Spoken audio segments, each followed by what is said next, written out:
আজকে তৈরি করছি দারুণ স্বাদের শিম কষা। এই রেসিপিটা বানানোর জন্য প্রথমে আমি 250 গ্রাম শিম নিয়েছি। এই রেসিপিটার জন্য শিমটা কিন্তু একেবারে কচি দেখে নিতে হবে। দুটো সাইড একটু কেটে নিলাম। এবার গ্যাসের উপর কড়া বসিয়ে দিলাম 2 চামচ সর্ষের তেল। তেল গরম হলে শিমগুলো আমি কয়েক মিনিট ভেজে নিচ্ছি। এবার এর মধ্যে দিয়ে দিচ্ছি নুন আর হলুদ। এখন শিমটা আমি ঢাকা দিয়ে ভেজে নেব। ঢাকা দিয়ে ভাজলে শিমটা খুব অল্প তেলের মধ্যে ভাজাও হয়ে যাবে, তার সাথে শিমটা খুব নরমও হয়ে যাবে। শিমটা আমার ভেজে নেওয়া হয়ে গেছে। এবার শিমটা আমি তুলে রাখছি। এখন কড়ার মধ্যে আরও 2 চামচ তেল দিয়ে ফোড়নে কালো জিরে আর শুকনো লঙ্কা দিলাম। কয়েক সেকেন্ড পর দুটো ডুমো ডুমো করে কেটে নেওয়া পেঁয়াজ দিয়ে দিলাম। পেঁয়াজটা দিয়ে আমি মিনিট খানেক একটু ভেজে নিচ্ছি। এবার এর মধ্যে দিচ্ছি চেরা কাঁচা লঙ্কা, একটা টমেটো আর 1 চামচ আদা বাটা।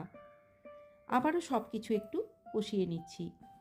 আর 1 চামচ মতো আমি তেল অ্যাড করলাম।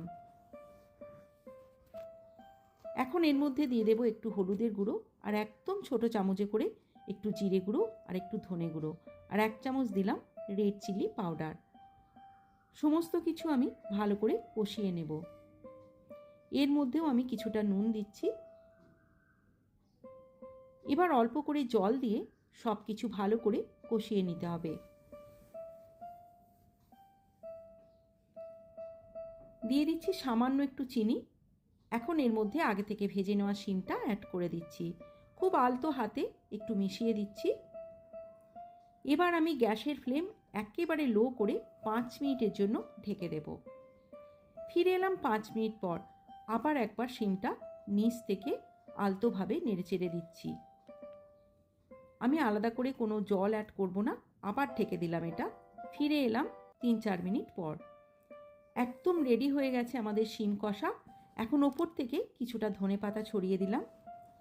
এইভাবে শিম কষা একবার বানিয়ে খেয়ে দেখুন, ভীষণ ভালো লাগবে।